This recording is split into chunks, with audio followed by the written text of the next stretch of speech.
మాయన్న గద్దారన్న ఉద్యమాల పాటవో మాయన్న గద్దారన్న సాగా పాటవో మాయన్న గద్దారన్న ఉద్యమాల పాటవో మాయన్న గద్దారన్న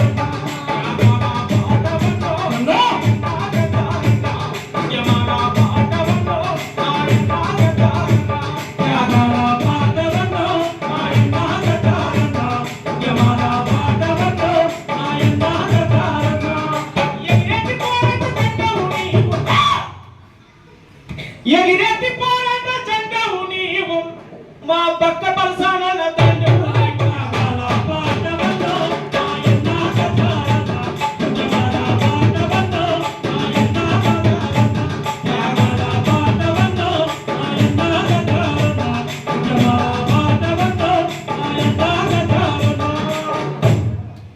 అట్లా ప్రజల పాట పైన నిషేధం ఎత్తేస్తుంది, ప్రజల పాట పైన నిషేధం విధిస్తుంది, ప్రజా ఉద్యమాలు నిషేధం విధిస్తూ ప్రజల పాట పైన తుపాకీ గురిపెట్టి ప్రజల పాట పైన తుపాకీ గురిపెట్టి తుపాకీ గురిపెట్టి మాట బందని చెప్పి పాట పాడాలి.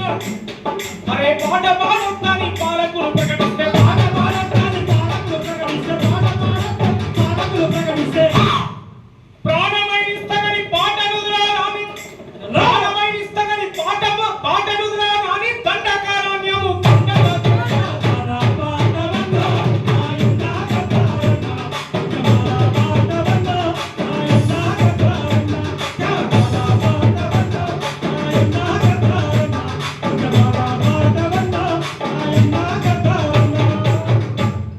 ప్రాణమైన ఇస్తగని నేను పాటను వదలనని చెప్పి దండకారణ్యం కొండల్లో చెందినటువంటి మహానుభావుడు గద్దరన్న తన జీవితకాలం ప్రజల కోసం, పీడిత తాడిత ప్రజల కోసం పోరాడినటువంటి మహోన్నతమైనటువంటి వ్యక్తి. ఆయన సర్వస్వం దారపోసి త్యాగం చేశాడు ఈ నేల కోసం, ఈ నేల తల్లి విముక్తి కోసం.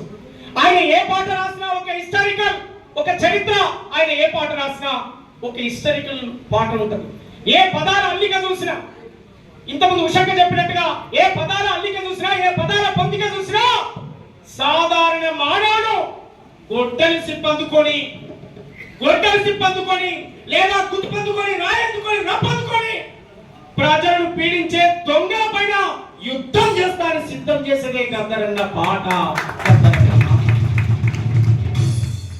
తెలుగు సినిమాలో తెలంగాణలో నల్లగొండల కాలం పడి రో కళ్ళను అందుకొని ప్రజాకారులతో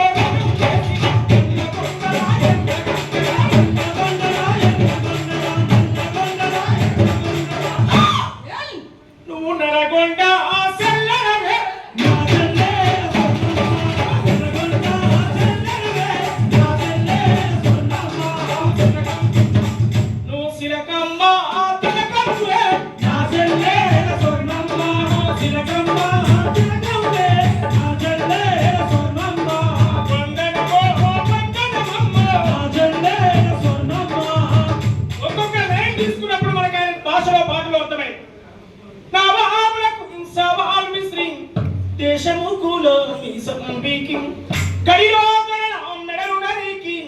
రజకారుల రక్తం దాగి ఎట్టో నీ మట్టి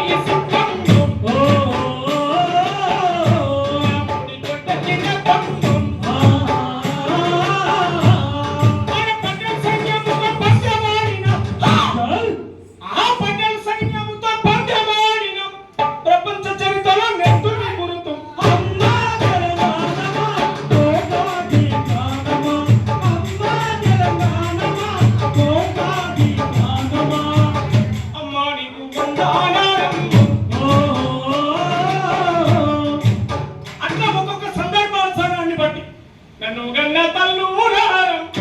తెలంగాణ పల్లెలారం నీ పాదాలకు వందనాలం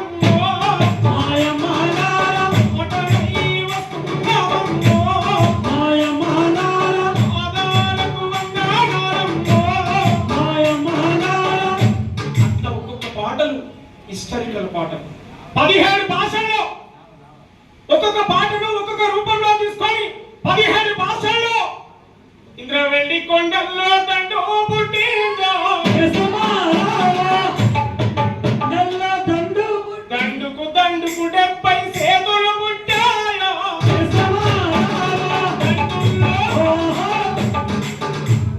తెలంగాణ ఉద్యమం వచ్చింది. మేమంతా తెలంగాణ మీద పాటలు రాసినాం. కానీ ఒక్కటే 2 లైన్. పొడుస్తున్న పొద్దు మీద నడుస్తున్న కాలమా కోరు తెలంగాణమా. కథ ఒక్కసారి ఉద్యమం మొత్తం మలుపు తిప్పింది, పోరాటాల వైపు నడిచింది. అది గద్దరన్న పాట. కారంచంలో, చుండూరులో, వేంపేటలో, ప్యాపిలో, ఈ దేశంలో, ఈ రాష్ట్రంలో ఏ సమస్య జరిగితే ఆ సమస్య మీద అవలీలగా పేదోడి బాధలను, లేనోడి బాధలను అప్పటికప్పుడు అల్లుకొని పాడారు.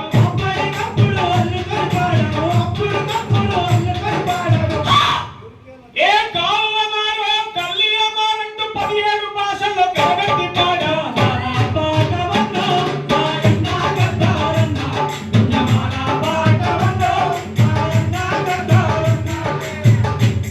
అట్లాంటి పాటలు పాడిన మహా భారతదేశ సాంస్కృతిక సైనికుడా, నీ పాదాలకు ఇవే వందనాలు చెప్తూ మరొకసారి నిండు మనసుతో మనందరం గద్దరన్నను గట్టిగా చప్పట్లతో తెల్లాపూర్ కార్పొరేటర్ నా ప్రియమైన మిత్రుడు గద్దర్ గలం అనేటువంటి ఒక వ్యవస్థను ఏర్పాటు చేసుకొని ఈ దేశవ్యాప్తంగా, దేశంలోనే మొట్టమొదటి విగ్రహం, ఈ దేశంలోనే గద్దరన్న 15 ఫీట్ల ఎత్తు విగ్రహాన్ని ఏర్పాటు చేసి, ఆస్కర్ అనేటువంటి ఒక సొసైటీని ఏర్పాటు చేసి, ఎడ్యుకేషన్ సొసైటీని ఏర్పాటు చేసి, పూలే అంబేద్కర్ ఐడియాలజీని నా జాతి బిడ్డలకు అందించాలి. నా జాతి ప్రజలు ఎవరు తల ఉంచుకోవద్దు, తల ఎత్తుకొని బతకాలని చెప్తున్నటువంటి సంస్థగా, సత్తంగా వారసుడిగా వచ్చినటువంటి కొల్లూరి భరత్ గారు తన అమూల్యమైన సందేశం ఇస్తారు. గట్టిగా చప్పట్లతో స్వాగతం.